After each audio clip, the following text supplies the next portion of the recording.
On ne s'en lasse pas de cette musique. Bienvenue à nouveau sur la troisième chapitre de la journée. On a l'immense plaisir d'accueillir Gilles Bell de Be Water, que je vous demande d'applaudir, s'il vous plaît.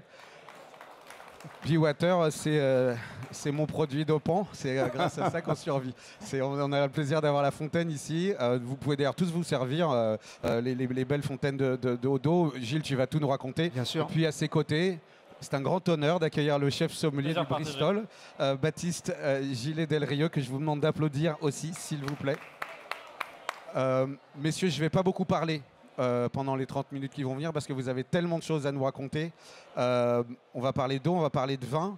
Mais peut-être, Gilles, est-ce que tu peux d'abord nous redire un peu Be Water? Bien sûr, bien sûr. Donc, bonjour à toutes et tous. Alors, Be Water, c'est une société suisse qui est basée à Lausanne. C'est une start-up donc, qui développe aujourd'hui des produits très innovants dans le monde de l'eau.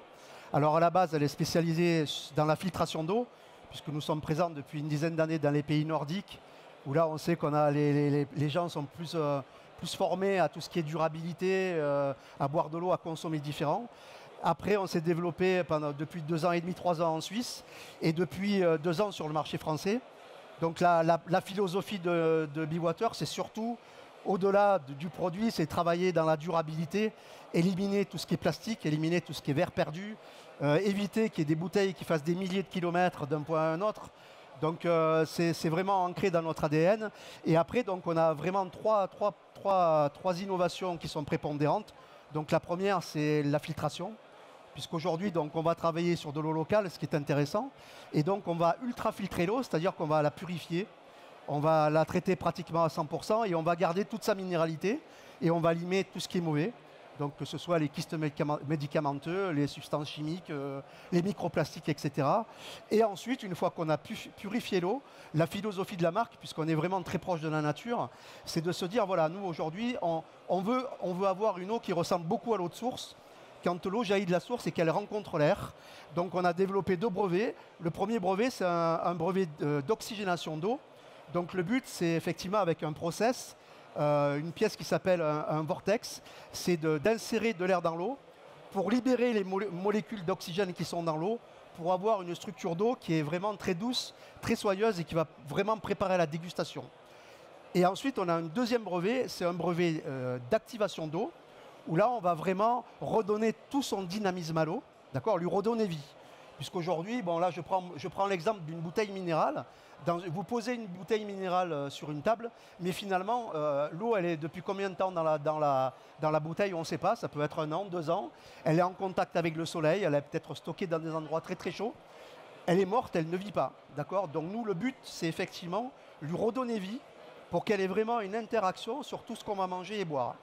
Donc on va avoir, si vous voulez, en buvant cette eau, un palais, je ne vais pas dire nettoyé, mais un palais qui va vraiment donner des arômes complètement différents dans la dégustation, que ce soit des dégustations de boissons ou des dégustations de vin par exemple, puisqu'on n'a jamais le palais qui est vraiment remis à zéro. Donc la philosophie, c'est vraiment ça, c'est redonner ces lettres de noblesse à l'eau, à table, parce que c'est pareil, quand on vous pose une bouteille d'eau sur une table, quel impact elle va avoir sur ce que vous allez manger à boire après, on ne sait pas. Donc notre philosophie, et effectivement, Baptiste va en parler, puisque lui, c'est vraiment l'ambassadeur des produits sur une table, que ce soit le vin, le café, les alcools, etc. Donc là, la philosophie, c'est vraiment voilà, avoir une interaction entre la cuisine, notamment, puisqu'on a des chefs aussi qui commencent à cuisiner avec cette eau. Pourquoi? Parce que ça va aérer les sauces, elles auront beaucoup plus de goût. Ça a aussi un intérêt sur l'absorption des nutriments. Donc on va récupérer plus de vitamines, on va récupérer plus de minéraux, donc ça a un impact aussi là-dessus. Ça a un impact aussi énorme sur la cuisson des aliments. On va avoir des aliments qui sont beaucoup plus croquants, on va avoir des aliments qui sont beaucoup plus verts.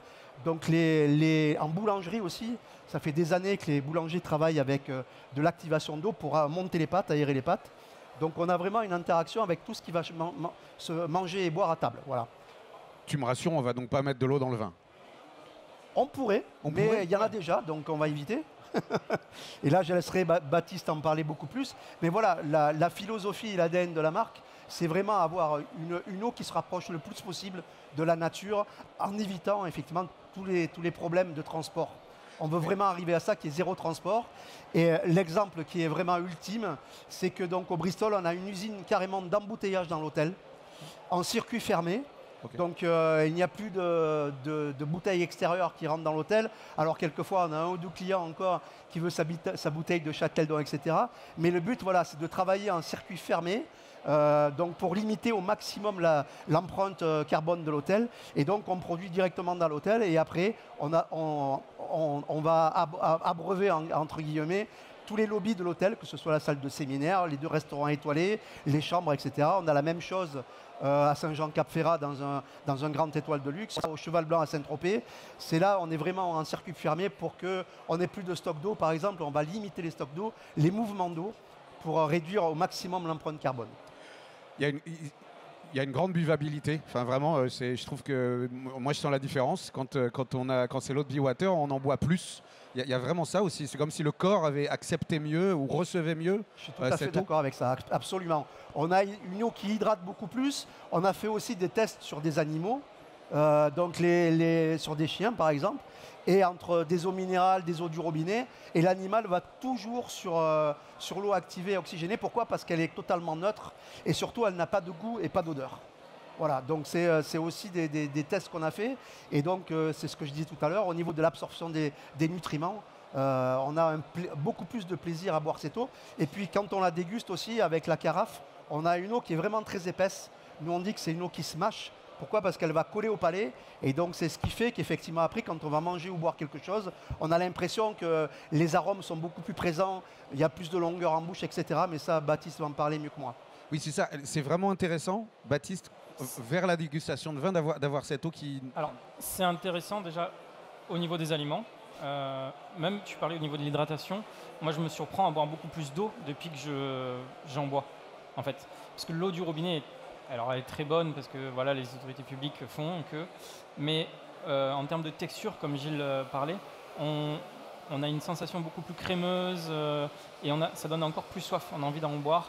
Et l'avantage de la fontaine, c'est on peut choisir eau plate, eau gazeuse au moment, on peut régler le degré de gaz, donc ça c'est quand même assez pratique parce qu'il y a des clients qui préfèrent Châteldon, San Pellegrino, Badois, qui sont des eaux quand même plus ou moins gazéifiées, et avec Be-Water au moins on peut régler. Après, en général, on fait une moyenne de ce qui se vend le plus, donc, et après, on peut plus ou moins jouer dessus. Et au niveau des vins, c'est extrêmement intéressant, on fera l'expérience tout à l'heure, entre la texture du tanin, donc et un polyphénol, ça joue énormément sur la perception qu'on a en bouche. En fait, une eau est plus ou moins dure, en fait. Bon, là, on aura une eau minérale, on goûtera tout à l'heure, qui ont tout un goût, Evian, Vitel, etc. Mais chez Be-Water, qui est extrêmement douce, en termes de texture, et au niveau du vin ça change totalement la chose. Le fruit ressort beaucoup plus, le tanin est beaucoup plus poli, on a un vin qui est beaucoup plus agréable à boire, beaucoup plus facile aussi à boire, parce qu'on trouve souvent les vins un petit peu durs quand on goûte après avoir bu de l'eau, mais l'avantage avec Be-Water c'est qu'on a un vin qui est beaucoup plus souple, beaucoup plus aérien en bouche. Et ça change vraiment tout au niveau de la dégustation. Les clients au Bristol, est-ce que vous leur expliquez beaucoup de ça? Il faut les convaincre. Comment ils ont réagi quand vous êtes passé à ça? Il y a 2 choses différentes. C'est comme Gilles le disait, nous on a notre propre usine d'embouteillage dans l'hôtel. Donc toutes les bouteilles qui sont mises en chambre sont des Be-Water. Alors ce n'est pas des carafes activées puisque c'est impossible de les sertir. Donc c'est une eau qui est microfiltrée avec le système Be-Water. Dans les restaurants, en revanche, donc, le 114 qui a une étoile et Epicure qui en a 3, c'est des carafes activées. Alors, en fonction des clients, il y en a qui sont plus ou moins ouverts aussi à entendre ça ou à poser des questions. On explique un petit peu le principe d'avoir une eau activée avec le résonateur. Mais ça dépend des clients qui sont plus ou moins ouverts aussi à entendre ça. Et l'autre élément qui est important, c'est la durabilité, la partie environnement. Enfin, maintenant, 99% des gens sont pour l'eau microfiltrée, sans transport, notamment la clientèle étrangère, tout ce qui est nord-américain et européen sont très très ouverts à ça. Et quand on leur explique le principe en plus du résonateur, ils sont encore plus conquis et contents. Ils sont enthousiastes. Ben, ils ont raison. Moi, on s'hydrate mieux, on s'hydrate plus. Hein, il n'y a pas de mystère. Bien sûr, bien sûr. On va déguster du vin et l'idée c'est de montrer comment est-ce qu'en passant de l'un à l'autre, l'eau va nous faire changer notre perception. Alors ce qui peut être pas mal déjà si tu le permets, c'est de goûter l'eau en fait. de voir qu'en effet, on s'hydrate mieux. Est-ce que certaines personnes veulent peut-être goûter Oui, on va faire passer, Alex, Voilà. si tu veux bien, on va faire passer des verres d'eau. Plate, pétillante, qu'est-ce qu'on... On va commencer par la plate. Par plate. Et c'est donc, si, là on si, est sur des franchement. carafes activées. Allez, Exactement. Goûter l'eau, c'est vrai qu'on n'y pense pas. Allez, On n'a petit. pas... ça va? Ça se Ouais. développe pas mal, hein, mais c'est vrai que c'est assez intéressant. Ça change vraiment la perception après. Donc là, en fait, c'est des carafes activées. Donc en fait, si on voit ici, vous avez en dessous un résonateur, donc qui va permettre de garder en suspension tous les minéraux. Ça Si je dis pas maintient de l'eau, bêtises, Gilles. ça maintient l'eau en vie. Alors, Exactement. donc, le but avec le résonateur, c'est donc du cuivre actif, parce que le cuivre est conducteur, donc il va capter les bruits, puisqu'on est entouré de bruits et d'ondes. Donc il va capter les bruits et les ondes qui nous entourent, il va les propulser dans l'eau. Ça va bousculer les molécules d'eau. Et donc, on ne le voit pas, mais l'eau est en permanence en boulevant. À la limite, on lui rend, sa vraie nature, quoi. Voilà, C'est une rivière dans la bouteille. quoi. Exactement, C'est un torrent. puisque l'eau, elle ne coule jamais droite. Ouais. Donc elle emprunte des chemins de traverse, etc. Et donc le but, c'est ça, c'est d'avoir ce mouvement à l'intérieur de la carafe qui fait qu'effectivement, on va redonner vie à l'eau, on va lui rendre sa mémoire, puisque l'eau a une mémoire. Et donc après, ça va avoir pour effet, d'abord, la structure de l'eau est très épaisse, c'est très très surprenant. On a vraiment, tu vas goûter, puisque toi tu as l'habitude de goûter à l'eau Comme vous voulez. uniquement oxygénée, mais quand on va boire l'eau activée, tu vas voir, elle est très épaisse en bouche, elle colle au palais. On dirait un peu que c'est une, nous on appelle ça, on dit que c'est une eau qui se mâche. Et donc le fait qu'elle colle au palais, tout ce que tu vas boire et manger après, ça va vraiment coller au palais. Donc c'est pour ça que ça va révéler des arômes que tu n'as pas au départ. Voilà. Puisqu'on parle de dégustation, on parle aussi de température. Alors l'eau, ça se boit à quelle température? Après, c'est la sensation de chacun, hein. Même dans le monde du vin, on va dire, il n'y a pas de règle fixe. Après, on donne toujours des fourchettes. Par exemple, les blancs, on dit toujours entre 6 et 8. Mais en fait, ça se réchauffe très vite. Dans un verre, on prend 1 degré par minute jusqu'à une certaine température. Moi, je sais que je l'aime fraîche. Il y a des gens qui vont la préférer un petit peu plus tempérée. Mais fraîche, je trouve qu'on a une hydratation et une sensation de fraîcheur qui est extrêmement importante par rapport au vin, mais aussi par rapport à la nourriture. Du coup, vous avez un contraste de température au niveau des sauces, tout ça qui, je trouve, est magnifique. Mais fraîche sans aller jusqu'à glacer non plus. Non, mais surtout pas. entre 4 et 6, parce Oui. que en fait, vous sortez de l'eau de la fontaine à cette température-là, mais vous la servez, elle est déjà à 6-8. Oui, ça remonte tout de suite, hein, évidemment. Ça remonte Le très verre, vite. en plus, on met la main dessus. Voilà. donc il y a- Après, ce qu'il faut éviter, c'est ou le trop chaud ou le trop froid, puisqu'on a des capteurs et des récepteurs dans la bouche. Donc après, il n'y a plus d'interaction. Si c'est trop froid ou trop chaud, on n'a plus l'interaction entre les capteurs et les récepteurs. Donc c'est pas bon. Donc Baptiste, effectivement, a raison. Il faut vraiment le servir à la température idéale. Mais après, on a tous des goûts différents. Ça dépend de chacun. Et puis après, avec le vin qui est servi, avec le plat qui est servi, ça va avoir... ça dépend du message que le chef veut faire passer aussi. Donc voilà, on essaie de s'adapter au mieux avec le client. Voilà. On garde les verres et comment vous aviez prévu. On va faire donc on va faire une dégustation réelle, vraiment pour avoir l'impact de l'eau sur le vin. Donc on va goûter un verre d'eau minérale, on va boire le vin, et après on va regoûter un verre d'eau avec le même vin. Et là on va se rendre compte effectivement qu'on a l'impression que le vin, je ne vais pas dire que c'est pas le même, mais il va révéler beaucoup plus de notes de fruits. Ça va un peu limer le côté alcooleux. Par contre, ça va faire sortir le goût du fruit. Et il y a une rémanence. Voilà, je cherchais le mot. On a beaucoup de rémanence de longueur en bouche après qu'on n'a pas forcément avec l'eau minérale. Le premier vin que tu as servi, Baptiste, c'est quoi? Alors, on a choisi d'illustrer avec 2 choses assez classiques. D'abord, c'est un Sancerre, donc 100% pinot noir en rouge du domaine Vacheron, sur le fruit très délicat. Le but, c'est vraiment de mettre en avant le fait que l'eau va apporter beaucoup de fraîcheur et beaucoup de fruits, va renforcer le fruité. Et ensuite, plus classique, Pauillac, Château Pibrand, donc c'est le même propriétaire que Pichon Baron, plus de structure. Donc là, le but, c'est de montrer que l'eau va changer la texture du tanin. Il me faudrait juste 3 personnes volontaires qui voudraient se prêter à l'expérience, s'il y en a. Monsieur, je vous en prie. C'est Une pas. autre personne, C'est peut-être. bien parce que c'est pas n'importe qui s'avance. Ah bon? C'est bien. Alors, qui est ce monsieur? Oh, C'est un petit connaisseur des spiritueux. On a eu la chance d'avoir Daniel l'année dernière sur la scène ici pour nous parler du shochu et de distillation. Et je pense qu'on a un palais averti et ça sera bien. L'idée, c'est de faire quoi? Je vous laisse, les guider. Une troisième personne, quelqu'un Voilà, veut venir, l'idée, effectivement, c'est d'abord de boire un verre d'eau minérale et goûter le vin. Donc bien se laver le palais avec l'eau minérale et goûter le vin. Et après, refaire la même chose avec l'eau de la carafe, bien faire tourner dans le palais et regoûter le vin.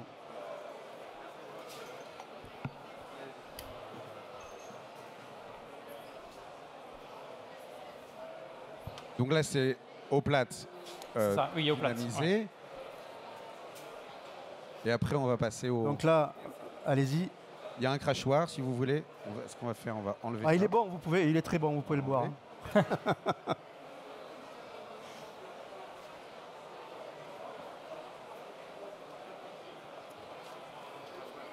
C'est bon. Hein. Et donc maintenant, vous allez vraiment laver votre palais avec l'eau. Vous faites vraiment tourner et vous allez voir l'épaisseur de l'eau. C'est assez surprenant. On a vraiment une épaisseur, une densité d'eau qui est vraiment très importante. Et elle est totalement neutre. Pas de goût, pas d'arôme, vous allez voir. Pourtant, c'est de l'eau filtrée de Paris. Hein. Simon Vigneault, qui nous a présenté les Armagnac. C'est intéressant aussi dans la dégustation d'Armagnac, finalement, de pouvoir se dire, de passer, de pouvoir rafraîchir, de pouvoir apprécier mieux le spiritueux après. Oui, je pense qu'on a exactement les mêmes problématiques sur dégustation d'alcool, que ce soit le vin, les spiritueux, etc. C'est comment faire en sorte que pour le prochain produit, le prochain liquide, le palais soit le plus neutre, ouvert et neutre possible. Voilà, pour capter cet ensemble-là. Donc je découvre. Le verdict après, tous les trois, sur le Sancerre. C'est plus soyeux, Daniel. Tiens. Beaucoup plus soyeux. C'est beaucoup, le fruit a une texture beaucoup plus légère. La longueur de bouche aussi est beaucoup plus persistante. Ouais. Sur la longueur, c'est assez incroyable, ça explose plus en bouche. On peut faire la même expérience avec un rouge. Donc avec le Pauillac maintenant. Tu veux pas les jeter, les verres de Sancerre, hein? T'as raison. On va les boire. Très bon. C'est bon ça. Il y a un crachoir, Gilles m'a jeté un regard noir. On goûtera après. Donc Pauillac. Donc là, on va faire la même chose. Attendez, on va changer les verres, ceux-là. Ouais, de toute façon, ça c'est la minérale, ça. Bon, la minérale, on va pas dire laquelle c'est, mais c'est une eau qui est assez... On a reconnu un peu. Non, je sais pas d'où elle ça est un vient. peu chargée, elle est... Il y a quelques scandales d'ailleurs sur l'eau minérale depuis l'année dernière. Donc c'est aussi là, dans la durabilité, au moins là on est clair vis-à-vis du client. Oui, puis enfin, allez, à tous les niveaux, on a tous compris, comme tu disais Baptiste, que boire de l'eau dans des bouteilles en plastique... Voilà, et plus c'est tannique, vous allez voir là, le fruit ressort en bouche, c'est incroyable. Même d'un point de vue de santé, on parlait des eaux en bouteille, le plastique c'est horrible parce qu'il y a une transmission des molécules de plastique. Et ça, c'est... On avale des microplastiques. Exactement. Après, vous avez aussi le problème des résidus à sec, etc. Donc c'est aussi une question de santé publique. Verdict sur le Pauillac. Tu disais, Baptiste, là, on va pas amener de la... En fait, polir les tanins, en fait, les tanins qui vont se déposer ici, donc au niveau de la bouche, ça va les rendre beaucoup plus doux et beaucoup moins durs que ce qu'ils peuvent être si on a une eau, comme l'eau minérale qu'ils ont, qui va durcir un petit peu ces tanins. Qui va donner un côté comme ça, un petit peu féerique. Métallique comme ça. Vous confirmez, messieurs? Je ne sais plus où est passé le micro. Ah, c'est toi qui l'as. Non, je trouve que c'est beaucoup plus précis. Ok. Ouais. Il y a plus de tension. Plus de tension, une fraîcheur un petit peu plus définie. Et par contre, après, ce que vous pouvez faire aussi, c'est alors maintenant, vous allez reboire l'eau minérale et regoûter le vin. Et là, vous allez dire, waouh, c'est surprenant. Il y a une plus belle élégance aussi au niveau des tanins. Oui. Avant, c'était vraiment la structure était plutôt sur la puissance des tanins.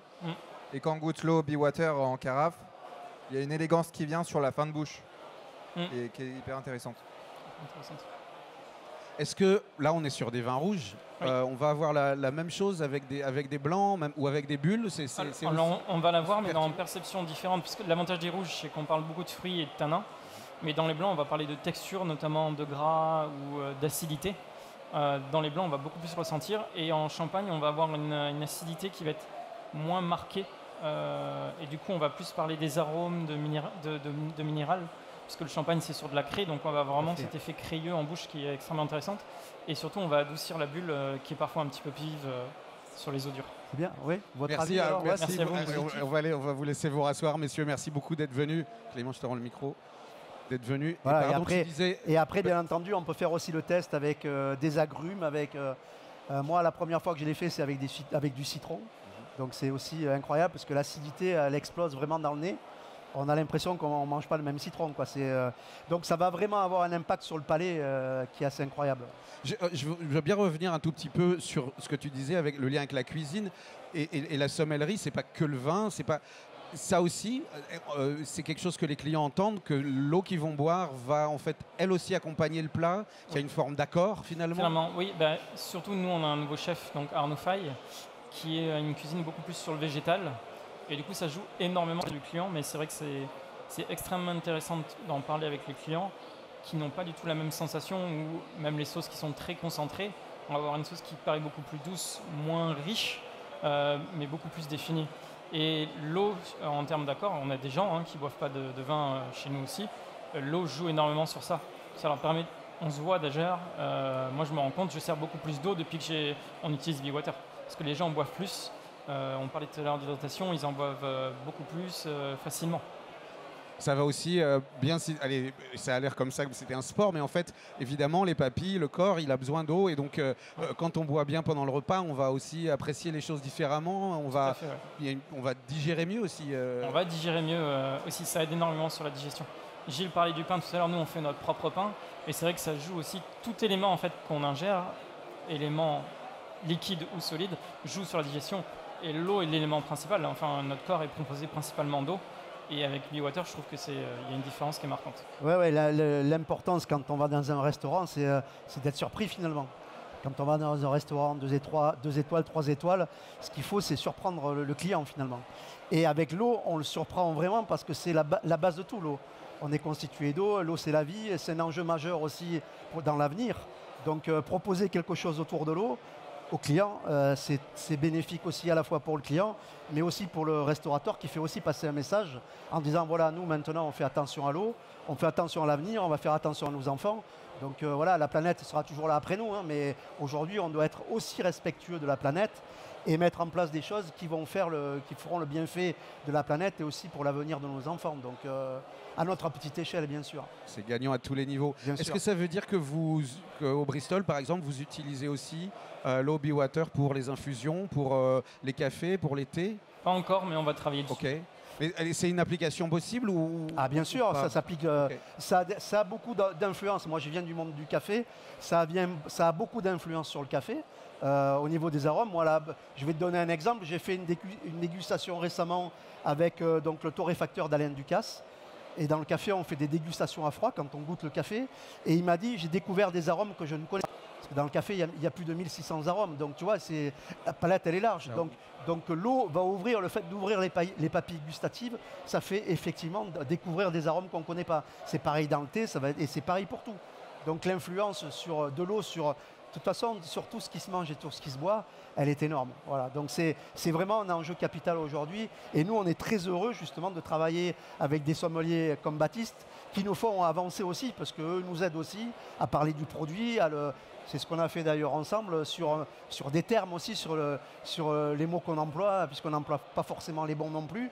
Donc il y a un rôle qui est vraiment intéressant entre le consommateur déjà, le prescripteur, puisque c'est lui qui va être en face du client, et nous aussi de notre côté pour employer les bons termes, les termes adéquats dans notre formation et dans les moyens qui vont être adaptés pour parler de l'eau.